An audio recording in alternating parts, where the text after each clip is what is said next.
오늘이 그 12월의 마지막 날인데 찬양대에 그 오디션 없이 입단할 수 있는 마지막 기회입니다. 오늘이 오늘까지 우리 유명호 권사님이 또 새롭게 우리 찬양대에 서주셨는데 오늘까지만 가능합니다. 예약된 분들 말고, 그러니까 찬양대 하시기로 원하시는 분들은 오늘까지 우리 성가대 지휘자님한테 잘 신청해 주시면 좋겠습니다. 반가운 분이 왔는데 제가 성함 이름을 지금 얼른 생각이 잘 안 나가지고 우리 조경철 장로님 둘째 아드님이 같이 와서 예배 드리는데 잠깐만 좀 일어나 주실래요? 네, 우리 환영의 박수를 좀 해주시면 좋겠습니다.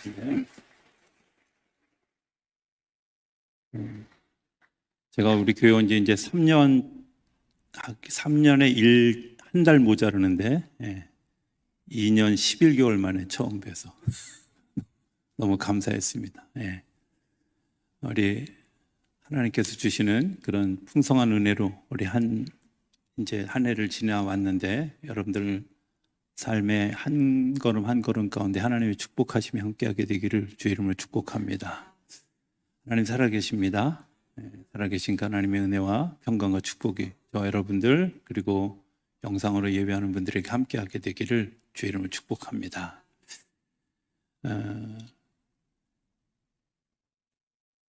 처음 이게 미국에 가게 되어질 때 두려움이 있었습니다. 어떤 두려움이 있었냐면 제가 한 달 동안 가면서 전부 홈스테이를 해야 되는데 영어도 못하고 막 되게 불편한데 매일 밤 이제 다른 곳에 가서 자야 되니까 사람들하고 이야기를 해야 되잖아요.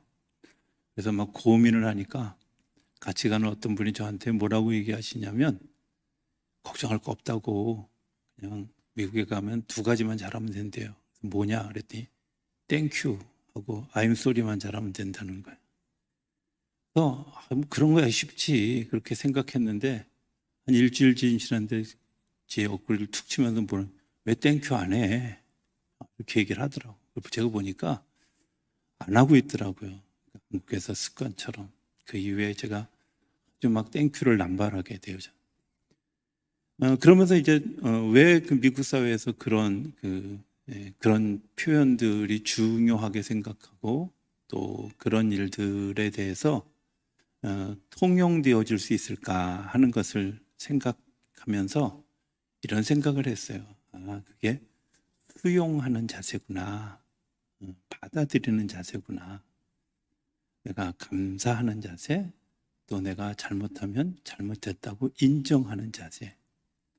저는 사람이 살아가면서 사람과 사람 사이를 연결하는 굉장히 중요한 통로와 끈이 있는데 그 끈이 수용성이라고 생각합니다. 어떤 분이 이제 이런 이야기를 하는 것을 들었어요. 어떤 분에게 뭐라고 질문했냐면 이제 막 70이 넘으신 어르신한테 혹시 목사님이 결혼을 이제 다시 할 수 있는 기회가 주어진다면 그럴 리도 없겠지만 근데 주어진다면 총각이었을 때 어떤 입장에서 사모님을 택할 거냐라고 질문했어요. 그 목사님의 대답이 되게 재밌어요. 나는 얼굴은 그렇게 중요하지 않습니다. 왜냐하면 새벽에 나갔다 밤늦게 들어오니까 별로 볼 일이. 또 음식을 잘하는 것도 별로 중요하지 않습니다. 왜냐하면 밖에서 주로 먹으니까. 근데 진짜 중요한 거 하나가 있는데 수용성이라는 거예요. 잘 받아들일 수 있고 잘 통용할 수 있고 그리고 잘 나눌 수 있는 그 수용성.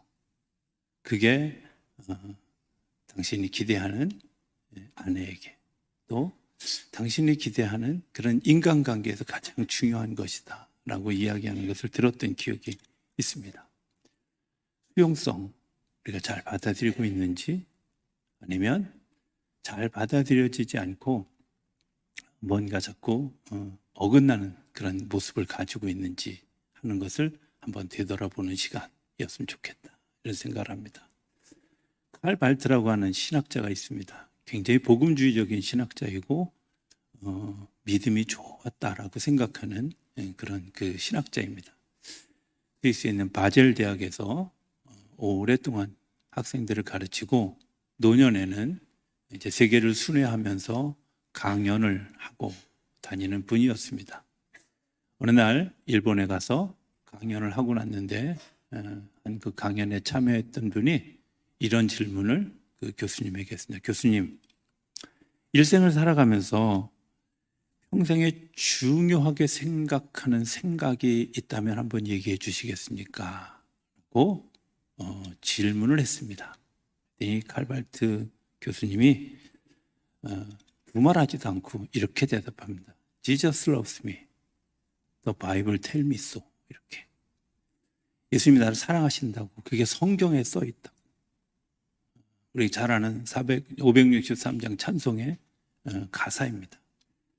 주님이 나를 사랑하신다고 하는 사실, 어떤 때도 나를 사랑하신다고 하는 사실, 난 그 사실을 믿는다. 그리고 믿기 때문에 내가 신학을 할 수 있고 또 살아갈 수도 있고, 그리고 그 살아가는 삶의 여정에 주님이 나와 늘 함께 하시고 나를 사랑하시고 나를 지지하신다고 하는 사실을 자기는 믿기 때문에 이제까지 살아왔다고 고백하는 것을 보게 됩니다. 수용성이죠.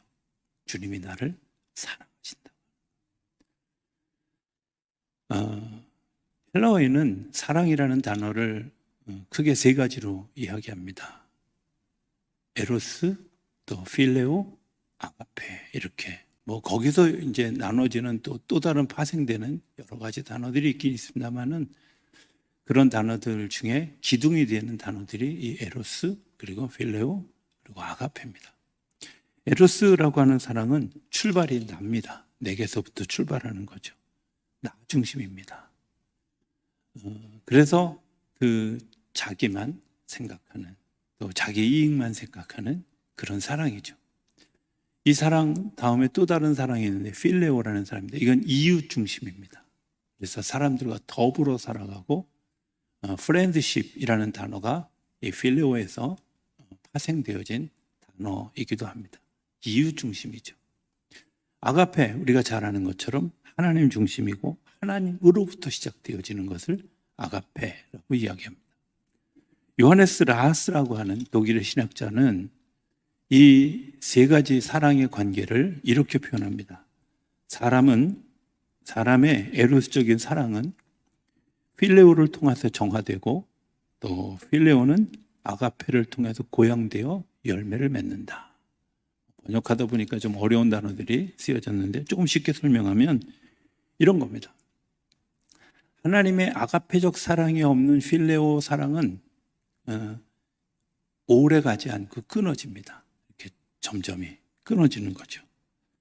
그리고 필레오가 없는 사랑은 파멸의 길을 걸어가게 된다는 겁니다. 사랑은, 에로스의 사랑은 자기중심적입니다. 이기적입니다. 그리고 끌어당기고 괴롭히고, 그것 때문에 결국 죄악에 빠지게 된다는 겁니다. 이 에로스적인 사랑이 필레오로 발전해야만 건강한 사랑을 할 수 있는데, 이 필레오의 사랑은 하나님이 공급해 주시는 아가페적인 사랑이 우리 안에 이루어져야 날마다 건강하게 세워질 수 있다는 겁니다. 성경이 대부분 말하는 사랑은 아가페를 이야기합니다. 그래서 하나님의 사랑이 우리 안에 임하면 사람이 변화되어지는 거죠. 많은 사람들이 그런 이야기를 들을 때마다 제가 마음속에 되게 불편한 마음이 있습니다. 이런 말입니다. 예수 믿는 사람들도 자주 쓰고, 또 심지어 목사님들도 그런 말을 자주 씁니다. 저는 단언코 그 일에 대해서 부정합니다. 뭐냐면, 사람 변하지 않아. 그런가요? 아니요. 사람 변합니다. 어떤 때 하나님의 사랑이 우리 안에 오면 사람이 변합니다. 증명할 수 있어요. 이런 거 아시나요? 처녀 총각이 잘 이렇게 자연적으로 살다가, 요즘 흔히 하는 말로 모쏠로 살다가, 못 알아듣는 말들은 그냥 사전 찾아보세요. 모쏠로 살다가 어느 날 갑자기 막 얼굴이 밝아지고 예뻐지기 시작하고 멋있어지기 시작했어요. 무슨 일이 있었는 걸까요? 사랑하기 때문에. 사랑하면 변합니다. 사랑이 내 안에 들어오면 변하게 되어집니다. 인격도 변하고 모습도 변하고 변해집니다. 네. 아멘 할 때까지 제가 계속 말 바꿔서 하려고 합니다. 여러분들 이게 수용 안 되니까, 수용성이 없으니까 우리가 이 믿음으로 자라지지 않는 거죠. 굉장히 중요한 일이거든요. 하나님이 우리 속에, 하나님의 사랑이 우리 속에 들어오면 우리는 인격적으로 성숙해지는 것뿐만 아니라 변화하게 되어지는 거죠. 왜냐하면 사랑은 생명력이기 때문에 그렇습니다. 생명이 우리 안에 들어오면 어떤 일들이 일어나는가? 그 생명이 우리를 자라게 해서 성숙한 자로, 거룩한 자로 자라게 하는 겁니다. 오늘 본문의 이야기, 아주 간단하게 이야기하면 이런 겁니다. 종들아, 주인 두려워하지 말아라. 또 상전들아, 종들을 위협하거나 함부로 하지 말아라. 내용은 죽게 하듯 하라 하는 겁니다. 어떻게 이게 가능할까요? 어떻게 가능할까요? 제가 오늘 세 가지 이야기를 좀 같이 할 건데요. 이 이야기 속에서 여러분들이 스스로 좀 답을 찾아보았으면 좋겠다 하는 생각을 합니다. 첫 번째 이야기는 이런 겁니다. 종교 철학을 가리키는 교수 한 분이 사람들 앞에서 강연을 합니다. 그리고 기독교에 대해서 아주 강력하게 비판을 하고 강의를 마쳤습니다. 이 강의가 마쳐지고 난 다음에 혹시 여러분들 가운데 질문이 있습니까? 라고 질문을 유도했습니다. 저 뒤에 있는 어떤 노인 한 분이, 이게 물이지만 그냥 귤이라고 생각하십시오. 이 귤을 까서 한쪽을 입에 물고 이렇게 질문했습니다. 교수님, 제가 먹은 이 귤이 달까요? 아니면 실까요? 이렇게 물었습니다. 교수님 뭐라고 대답하셨겠어요? 그걸 어떻게 알아요? 먹어봐야 알지. 그렇죠? 교수님이 이렇게 이야기하시는 거 제가 이해합니다. 노인이 웃으면서 이렇게 얘기합니다. 나는 예수님께 나와서 예수님의 사랑과 자비를 알기 전까지는 술꾼이었고 도박꾼이었습니다. 그리고 술에 중독되어 살았습니다. 그런데 그 주님이 나를 그것을 끊게 하셨습니다. 그런데 당신은 그 예수님을 맛보지 않고 어떻게 예수님에 대해서 이야기할 수 있습니까? 라고 반문했습니다. 혹시 오늘 우리가 그렇지 않습니까? 내가 정말 그 예수님을 경험해 본 적도 없으면서 허구야, 허상이야, 믿어도 소용없어, 이런 이야기들을 하고 있지 않습니까? 요한 웨슬레는 사람의 세 가지 단계를 통해서 우리가 믿음의 걸음을 걸어갈 수 있다라고 이야기하는데, 첫 번째는 머리, 두 번째는 가슴, 세 번째는 손. 우리의 머리가 어떻게 그것을 받아들이고, 그리고 내 가슴이 어떻게 받아들이는 그 순서에 따라서 우리의 믿음이 정장. 예수님에 대해서 지식을 들었습니다. 그 지식을 들었는데 내 마음에 감동이 일어나지 않았다면 그 사람은 아직 예수님의 3분의 1도 알지 못하는 겁니다. 내 마음에 감동을 일으켰는데 이 감동이 식어지기 전에 내 손이, 내 발이 움직여져서 그 믿음을 따라가야 비로소 온전한 그리스도인이 될 수 있다라고 웨슬레는 이야기합니다. 우리가 지성을 이야기하죠. 여러분들이 이 지성이 전부라고 생각하는 분들이 있습니다. 그렇지 않습니다. 이 지성이 우리의 삶을 좌우하는 것 같지만 사실은 그 지성이 감성으로 승화되어지지 않으면 그 지성은 점점 시간이 지나서 말라서 사람을 찌르게 되고 상하게 하게 되고 그리고 넘어지게 합니다. 내 마음에 감성이 없이 찌르는 그러한 일들을 통해서, 옳고 그른 것들을 나누는 것을 통해서 사람을 넘어지게 하는 일들을 우리가 무수히 많이 보게 됩니다. 그리고 그것 때문에 얼마나 많은 사람들이 상처를 받게 되는지 모릅니다. 감성이 없는 거. 우리 목사님 어떻게 저런 걸 잘할까? 예, 제가 옛날에 그랬거든요. 저희 아내가 요즘도 가끔 하느냐, 당신은 감성이 너무 없어. 그래서 감성 그거 슈퍼마켓에서 팔면 좀 사다 줘봐. 이러거든요. 감성이 없는 거예요. 왜? 머리에 가득 차 있는 지식, 이것이 전부라고 생각하니까 그렇죠. 그 감성이 우리 안에 발전되어질 때 비로소 무엇을 보게 되냐면 눈물 너머에 있는 하나님의 사랑의 실천들을 보게 되어지는 거죠. 그 사랑의 실천들이 보게 하는 것이 있는데, 예수님이 십자가에 달리기 전에 겪었던 마지막 밤에 있었던 일입니다. 예수님이 제자들의 발을 씻기셨습니다. 발을 씻기신 이야기, 우리가 생각해 보면, 조금 더 근원적으로 안에 들어가 보면 거기에 굉장히 중요한 의미가 있다고 생각합니다. 발을 만지는 행위는 종이 하는 일입니다. 발을 씻기는 일은 종이 하는 일들입니다. 예수님이 스스로 제자들의 종이 되어주신 겁니다. 발을 만지는 사람은 종들만 만지는 겁니다. 그런데 예수님이 스스로 종이 되셨습니다. 무엇 때문에? 사랑하기 때문에. 저는 종종 예수님이 행하신 일들, 제 안에 막 때로는 자존심이 상하고 때로는 막 마음이 상한 그런 일들을 겪을 때마다 주님이 나에게 다가오신 그때, 그리고 그 상황들을 생각하게 됩니다. 하늘 보좌를 버리고 이 땅에 오신, 우리가 상투적으로 많이 쓰는 단어, 그런데 그 의미 속에 깊이 들어가 보면 누가 그 하늘 보좌를 버리고 이 땅에 올 수 있을까? 아니, 그것이 너무 커서 받아들여질 수 없다면 누가 자기 제자들의 발을 씻어주는, 그래서 스스로 종이 되는 길을 택할 수 있을까? 주님은 우리에게 사랑한다고 하는 것을 이야기해 주셨고, 그것을 느낄 수 있도록 치유하고 회복하고 사람들을 세우는 일을 해주신 것뿐만 아니라 예수님 스스로 제자들의 발을 씻기고 십자가에 달려 죽으심으로 삶의 모습들을 보여주셨습니다. 주님이 그 행위를 행하고 난 다음에 제자들에게 이렇게 말씀하십니다. 가서 너도 이와 같이 하라.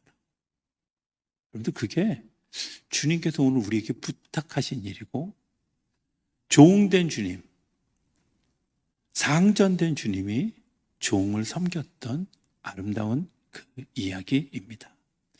주님이 그 사랑이 제자들의 마음속에, 심령 속에 남아있어서 성령이 임하시고 난 이후에 그들이 죽을 자리를 찾아갔고 섬기는 자리를 찾아갔고, 때로는 죽음을 불사하고도 그 길을 따라갔던 것을 보게 됩니다. 또 다른 이야기 하나를 좀 소개하기를 원합니다. 누가복음 11장에 보면 이런 이야기가 있습니다. 예수님이 주기도문을 쭉 설명하고 난 다음에, 가르치고 난 다음에, 자, 이런 이야기가 있어 하고 얘기를 시작합니다. 어느 날 친구가 밤에 이 친구에게 찾아왔습니다. 그리고 친구에게 찾아왔는데 먹을 것을 달라라고 이야기했다라는 말이 11장 5절부터 8절까지 나옵니다. 그런데 그 이때에 뭐라고 얘기하냐면, 아이들이 나와 함께 침실에 누웠으니 일어나 내게 줄 수가 없노라 하겠느냐 하고 반문합니다. 이 이야기를 좀 이해하려면 이스라엘 그 유대에 있는 가옥 구조를 좀 이해를 하셔야 됩니다. 우리가 첫 번째 구조는 이런 겁니다. 그들에게 성경에도 이렇게 나옵니다. 밤이 되고 아침이 되니는 첫째 날이라. 다시 얘기하면 오늘 우리가 12월 31일을 지나고 있는데, 유대 사람들의 12월 31일은 어디까지냐면 오늘 저녁 6시까지입니다. 그러니까 우리보다 6시간 일찍 끝나는 거죠. 그죠? 왜? 해가 지면 하루가 끝나는 거예요. 그러니까 나머지 이 12시간, 내일 새벽이 되기까지의 12시간은 그들에게 보장된 쉼의 시간이에요. 이 보장된 쉼의 시간에 누구를 찾아가는 것, 신뢰도 이런 신뢰가 없어요. 결례도 이런 결례가 없어요. 그거는 문을 안 열어줘도 아무도 뭐라고 할 수 없는 시간이에요. 그런데 이 친구가 멀리 여행을 하다가 밤늦은 시간에 도착을 하게 되어졌어요. 내가 당연히 거부해도 돼요. 내가 당연히 안 한다고 해도 돼요. 문 안 열어줘도 돼요. 문 안 열어줘도 너는 친구도 아니야, 뭐 이런 얘기할 이유가 없어요. 그런데 그렇게 멀리서 여행하다 찾아온 그 친구를 향해서 네가 문을 열어주지 않을 수 있겠어? 왜? 사랑하기 때문에, 친구이기 때문에. 또 다른 구조는 이런 구조입니다. 유대 사람들의 그런 가옥 구조는 가운데가 생활의 공간입니다. 그리고 이렇게 사이드로 둘러서, 원으로 둘러서 되어져 있는 그 일들이 이제 그 일들을 통해서 자기의 낮의 생활들이 이루어집니다. 그리고 밤이 되면 다 이 가운데 모여서 식구들이 잠을 자는 거예요. 그러니까 뭔가 이 친구에게 음식을 대접을 하려면 그 가운데 공간을 비워줘야 되고 그 가운데 공간에서 먹을 공간을 만들어줘야 되는데 지금 자녀들이 자고 있어요. 식구들이 다 자고 있어요. 이 자고 있는 식구들한테 일어나. 우리 친구 왔으니까 너 일어나서 좀 잠 줄게. 이렇게 이야기하는 것. 그런데 그렇게 불편한데도 불구하고 그 사람을 받아들이는 거 거부하겠느냐라고 예수님 부르신 거예요. 그리고 이 뒤에 뭐라고 얘기하냐면 구하라. 그러면 주실 것이 찾으라. 그러면 찾을 것이요. 두드리라. 열릴 것이다. 하나님이 우리에게 이웃에게 베푸는 사랑을 통해서 하나님의 사랑을 알게 하고 하나님의 사랑을 느끼게 하는데 우리 이웃과 이웃에 대한 환대가 어떤 일들을 나타내냐면 하나님이 우리를 사랑하시는 사랑의 매개체라는 사실을 알게 한다는 거죠. 2023년 한 해 동안 우리가 어떤 주제를 가지고 한 해를 표로 살았죠? 주님과 가까이 그리고 이웃에게 한 걸음 더 가라는 주제를 가지고 주님께서 우리를 사랑해 주시는 그 사랑 때문에 우리 안에 뭐가 생겨서요? 내 안에 사랑이 생겨서 이웃을 사랑할 수 있는 마음, 수용할 수 있는 마음, 이웃에게 섬길 수 있는 마음, 용납할 수 있는 마음들이 생기게 된다는 거예요. 주님께서 우리에게 구하라. 그러면 줄 것이다. 사람을 통해서 주더라도 그것이 내가 너희에게 주는 것이다 라는 것을 이야기하는 거죠. 또 다른 이야기 하나가 있습니다. 제가 일전에 한번 드렸던 말씀이 있지만 조금 더 정리를 한번 해서 이야기를 드리기 원합니다. 갈라디아서 4장에 보면 이런 말씀이 있습니다. 13절입니다. 한번 띄워봐 주실래요? 제가 누가복음도 띄워봐 달라고 했는데 역시 시간을 놓쳤어요. 여기 보면 이렇게 얘기합니다. 내가 처음에 육체의 약함으로 말미암아 너희에게 복음을 전한 것을 너희가 아는 바라. 갈라디아서는 신약 성경 중에서 제일 먼저 쓰여진 책입니다. 그러니까 갈라디아 교회는 어쩌면 바울이 가장 초창기에 복음을 전했던 장소입니다. 그런데 그 복음을 전했던 장소에서 어떤 일들이 일어났냐면 14절에 보면 이렇게 이야기하죠. 너희를 시험하는 것이 내 육체에 있으되 너희가 이것을 너희가 업신여기지도 아니하고 버리지도 아니하고 오직 나를 하나님의 천사와 같이 또는 그리스도와 예수와 같이 영접했다. 이 말이 무슨 말이냐면 이런 겁니다. 육체의 약함, 바울이 육체의 약함이 있는 거예요. 어떤 약함? 그에게 간질병이 있어. 그런데 갈라디아에 가서 복음을 전하다가 그냥 쉽게 표현하면 이걸 그냥 시나리오처럼 이렇게 찾아보면 설교하다가 간질은 그냥 갑자기 와요. 예고 없이 와요. 예고 없이 오는데 두 가지 현상을 동반해요. 쓰러지고 그 다음에 소리를 내고 거품을 물어요. 어떻게 보면 귀신 들린 거 아니야? 이런 생각이 들어요. 저는 제가 간질에 걸려서 고생하는 분을 직접 본 적이 있어요. 아니, 직접 봤더니 저희 가리키는 교사였어요. 선생님이셨는데 어느 날 길을 가다가 선생님이 길에서 쓰러진 거예요. 사람들이 막 모여서 쳐다보는데 너무 무서웠어요. 제가 나중에 이 갈라디아서 이 부분을 정말 이해하고 있다가 너무 그 선생님한테 그로부터 한 2년 동안 그 선생님 피해 다니고 도망 다니고 갑자기 눈 안 마주치려고 그러고, 왜냐하면 귀신 들린 게 쫓아올까 봐 막 얼마나 제가 피해 다녔는지 너무 회개했어요. 그런데 갈라디아 교인들은 어떻게 했냐면 그것에 대해서 업신여기지도 아니하고 버리지도 아니하고, 그리고 너희가 하나님의 천사와 같이 그리스도 예수와 같이 나를 영접했다. 이해되세요? 저는 이 성경 읽을 때마다 너무 어찌 그렇게 했을까?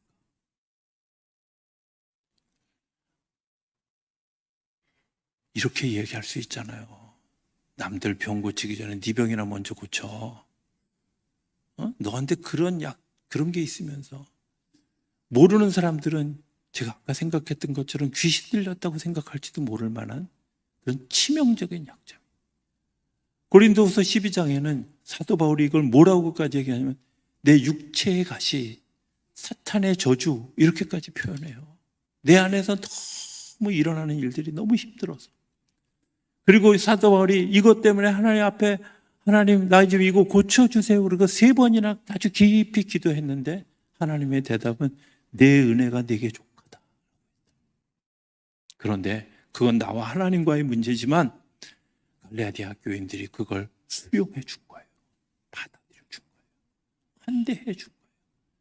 그리스도의 종으로서 인정해 준 거예요. 갈라디아서 1장 1절에 뭐라고 얘기하는지 아세요? 내가 사람으로서 일어난 것도 아니고 하나님으로부터 사도된 나 바울은 하고 자기를 소개해요. 그런데 그것을 인정받았던 것이 어디예요? 대학교인들이 수용하고 받아들여요. 만약에 갈라디아 교회에서 이것을 수용하지 않고 바울의 그런 그 허점들을, 약점들을 온 동네에 소문냈다면 과연 유럽의 복음이 잘 전하여졌을까요? 과연 바울의 그런 일들로 인해서 유럽에 이제 복음이 전해야 되는 일이 활발하게 일어날 수 있었을까요? 생각해 보면 여기에 놀라운 하나님의 계획이 있는데 우리가 그것을 받아들여질지 말아야 될지를 결정하는 일이 오늘 우리 가운데 있다. 하나님은 사람의 환대를 통해서 하나님의 역사하심이 드러나게 하십니다. 아브라함도 그랬고 수넴 여인도 그랬고, 성경에는 수많은 손님을 잘 대접한 것, 사람에게 마음을 열어 수용한 것 때문에 일어났던 수많은 역사들이 기록되어져 있습니다. 이것을 통틀어서 주님은 뭐라고 얘기하시냐면 지극히 작은 소자에게 행한 것이 바로 나에게 행한 것이다.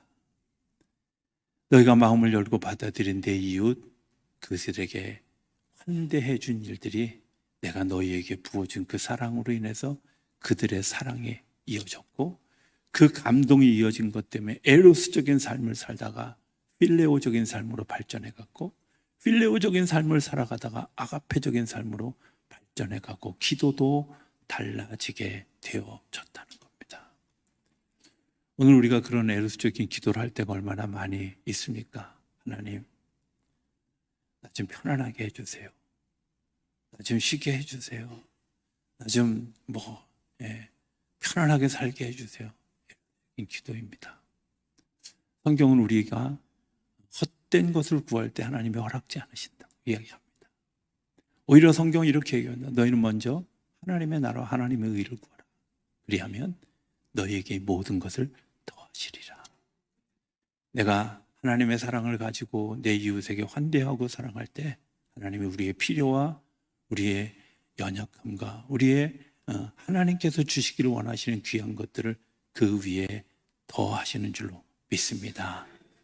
한 해를 마감하면서 우리 우리가 한번 좀 그런 마음을 가져보았으면 좋겠습니다. 이제 주님과 더 가까이, 한 발짝 더 가까이 다가간 우리가 하나님께서 주시는 결실, 언약이 이루어지고 견고해지고 더 이제 나누고 또 나누어서 풍성해지고 번성해지는 그런 일들을 기대하며 한 해를 잘 마감하고 새롭게 한 해를 맞이하는 우리 모두 되어줄 수 있게 되기를 주의 이름으로 축복합니다.